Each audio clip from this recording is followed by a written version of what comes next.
नमस्कार। आज हम बात कर रहे हैं हिमाचल प्रदेश और उत्तराखंड की।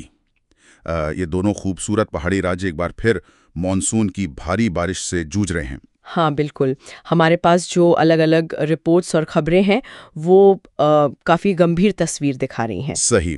तो आज की हमारी चर्चा का मकसद यही है कि हम समझें कि इस बार का असर कितना गहरा है, क्या-क्या हुआ है वहाँ, बचाव का काम कैसे चल रहा है और आगे क्या खतरा है। बिल्कुल, क्योंकि ये सिर्फ कुछ दिन की बात नहीं लगती, इसका असर काफ़ी बड़ा दिख रहा है। लोगों की जान जाने की खबरें हैं, इंफ्रास्ट्रक्चर का भारी नुकसान है। हाँ, वही मैं कह रहा था। हिमाचल और उत्तराखंड में तो जैसे मानसून की शुरुआत ही तबाही लेकर आई।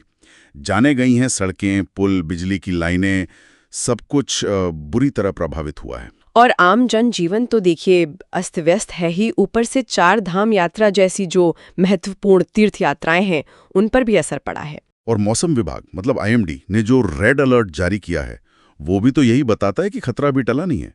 चलिए हिमाचल से शुरू करते हैं, वहाँ क्या स्थिति है। देखिए हिमाचल में खासकर 25-26 जून के आसपास का जो समय था, कांगड़ा और कुल्लू जिलों में वहां अचानक बाढ़ आई और बादल फटने की घटनाएं हुई। बादल फटना मतलब अचानक से बहुत तेज बारिश।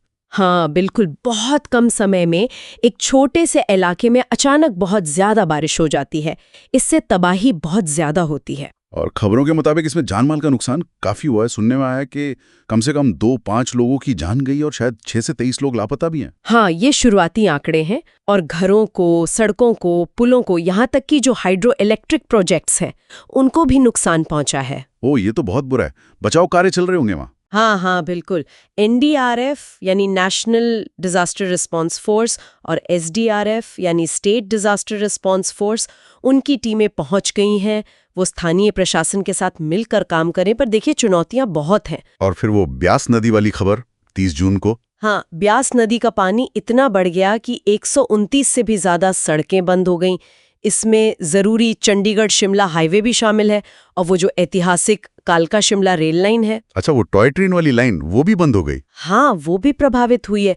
तो मतलब कनेक्टिविटी पर बहुत बुरा असर पड़ा है। शिमला, मंडी, कांगड़ा, इन जिलों के लिए तो आईएमडी का रेड अलर्ट भी था। और ये जो आर्थिक नुकसान का आंकड़ा आया है करीब 780 करोड़ का, ये तो बहुत बड़ा है। हाँ, और ये 780 करोड़ तो शायद सिर्फ शुरुआती अनुमान है। असल नुकसान मतलब जो लंबा असर पड़ेगा पर्यटन पर, खेती पर, वो तो शायद इससे कहीं ज्यादा हो।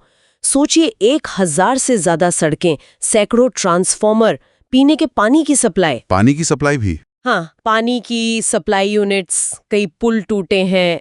इतने बड़े पैमाने पर नुकसान देखकर ये सवाल तो उठता है कि क्या पहाड़ी इलाकों में हमारा जो विकास का तरीका है वो इन बढ़ती आपदाओं के हिसाब से ठीक है। ये वाकई एक अहम सवाल है। चलिए अब जरा उत्तराखंड की तरफ देखते हैं। वहां भी क्या कुछ ऐसे ही हालात हैं? हाँ, उत्तराखंड में भी स्थिति चिंताजनक है। 29-30 जून को बरकोट के पास बादल फटा, जिससे भूस्खलन हुआ। ओह, वहां भी बादल फटा। जी, और इसकी वजह से जो 4 धाम यात्रा है, उसे करीब 24 घंटे के लिए रोकना पड़ा था। अच्छा हुआ कि यात्रियों को कोई बड़ा नुकसान नहीं हुआ। अब यात्रा फिर से शुरू हो गई है, ये राहत की बात है। लेकिन रेड अलर्ट तो वहां भी है शायद। हाँ, यात्रा शुरू हो गई है, पर सावधानी बरतने को कहा गया है। रेड अलर्ट अभी भी है। और देखिए, राज्य के जो दूसरे हिस्से हैं, जैसे उत्तरकाशी और बाकी जिले, वहां भी भारी बारिश से बाढ़, भूस्खलन, नदियां उफान पर हैं। और वहां भी नुकसान की खबरें हैं। दुखद है, लेकिन हाँ, कम से कम 2 मजदूरों की मौत हुई है और 7 लोग अभी भी लापता बताए जा रहे हैं। तीर्थ यात्रा के जो रास्ते हैं, उनको भी काफी नुकसान हुआ है। कई जिलों में रेड अलर्ट है। तो मतलब दोनों ही राज्यों में बचाव और राहत का काम तो जोरों पर चल रहा होगा। एसडीआरएफ, एनडीआरएफ, सेना। हाँ बिल्कुल, बचाव कार्य, लोगों को सुरक्षित जगहों पर पहुंचाना, सड़कों को फिर से खोलने की कोशिशें, ये सब लगातार जारी है। लेकिन जैसा हमने बात की, नुकसान बहुत ज्यादा है। सैकड़ों सड़कें, पुल टूट गए हैं। बिजली और पानी की दिक्कतें भी होंगे, खासकर टूरिस्ट जगहों पर जैसे मनाली, शिमला। हाँ, बिजली कटौती, पानी की सप्लाई में दिक्कतें, ये सब है। मनाली, शिमला जैसे इलाकों में ये समस्याएं ज्यादा महसूस हो रही हैं। तीर्थयात्री और पर्यटक जो फंसे थे, उन्हें निकालने का काम भी चल रहा है। तो कुल मिलाकर ये कह सकते हैं कि मानसून की इस पहली बड़ी बारिश ने ही पहाड़ी राज्यों में भारी तबाही मचाई है। इंफ्रास्ट्रक्चर को बहुत बड़ा नुकसान है और खतरा भी टला नहीं है। बिल्कुल सही कहा।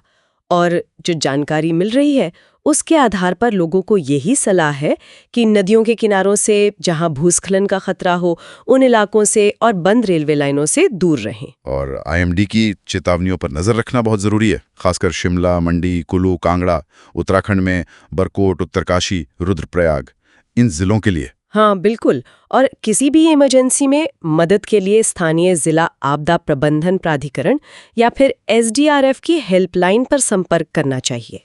ये सारी बातें सुन के एक सवाल मेरे मन में आ रहा है, ये जो हिमालयी क्षेत्रों में हम देख रहे हैं, ये आपदाएं अब जैसे हर साल की बात हो गई हैं, बार बार हो रही हैं, तो ये स्थिति क्या ये हमारे सोचने के तरीके पर सवाल नहीं उठाती? मतलब इन नाजुक पहाड़ी इलाकों में विकास की योजनाएं कैसे बने, बदलते मौसम के हिसाब से हम कैसे ढलें, और ये जो विकास और पर्यावरण का संतुलन है उसे कैसे साधा जाए, ये सोचने वाली बात है ना। हाँ, ये बहुत गहरे और जरूरी सवाल हैं जिन पर हमें गंभीरता से सोचना होगा।